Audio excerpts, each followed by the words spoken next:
Hi YouTubers, I'm in the shed but I'm working on this gas regulator and manometer. This is the one I took off the motorhome. The regulator's fine, but the actual meter or manometer reading is incorrect, and what I think's wrong with it is it probably hasn't been calibrated properly, although the scale is pretty meaningless. So it only just moves off the stop on a full gas canister or gas bottle one sitting there. So I'm going to have a look at the gauge, because the gauge is nothing to do with the regulator, it's straight to the tank, and it looks like it undoes, and they normally do. They're threaded with an O-ring.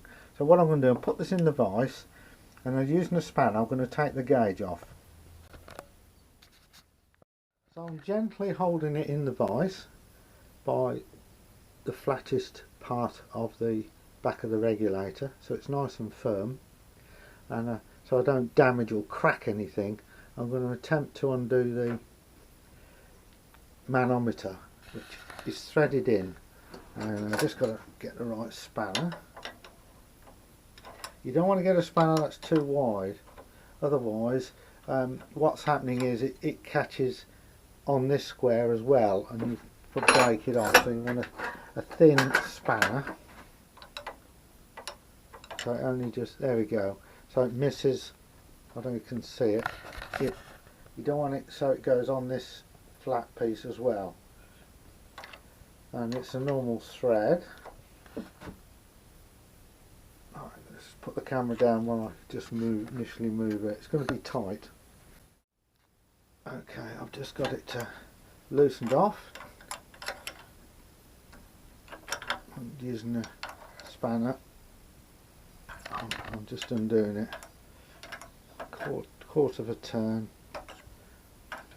So I don't damage the nut on the top, and it'll get to a point where it can be turned out by hand.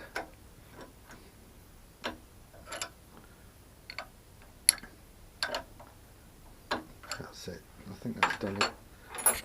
Okay. No, it's still pretty tight. You can see it's on threading.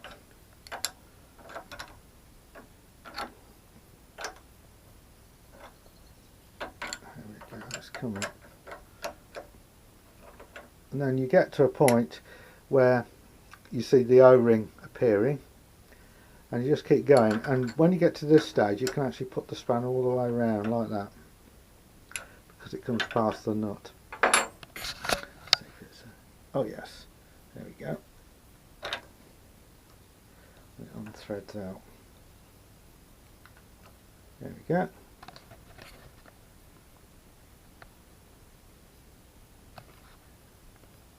God, the thread's a bit rough on that.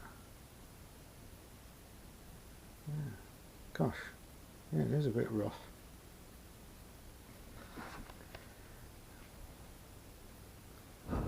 It's okay inside. Right, next thing I'm going to do is take the front plastic cover off. Now the front plastic cover is just pinched on there. You can see there's a little nick there, and there's one there, one there. And using a knife, I'm going to put it between the plastic and the metal, and prise it off. To get the front off, you can see it's coming off there. I've used one of these Poundland knives. When it gets so far, it just clips off like that. There we go. And that's the front off. And then to take the gauge apart, there's two little screws there which need like a jeweler's screwdriver, like a Phillips head to cross head to get that apart. And this is where you don't touch the needle at the front with your hand. Now one thing I've done wrong is I should have dismantled it in like a fairly dust-free atmosphere, and you can see there's wood dust and everything on here, so this is not ideal. So that's my first mistake. Now the case, because it's getting bits of wood in it, and I'm going to have to clean it all down. and it comes apart with 2 screws. I'll put that in there, which are laying there, and this is the mechanism. Now looking inside it, it relies on the gas going into this outer tube, which is bent, and when that's under pressure it actually expands and contracts and moves the needle. And I can tell by looking at this hasn't been set up correctly, and it's adjusted by physically just bending small bits of metal, which is primarily that little U-shaped piece there. And what I'll do, I'll sort that out, and then it'll be tried on the gas bottle down here. I'm not going to show you me doing that, it's so fiddly, and this camera doesn't do macro. But don't put your fingers on the needle, and we'll see if we can get it set up properly. Well, it's the gauge itself. The gauge is absolutely knackered, so I think it's going to go in the bin.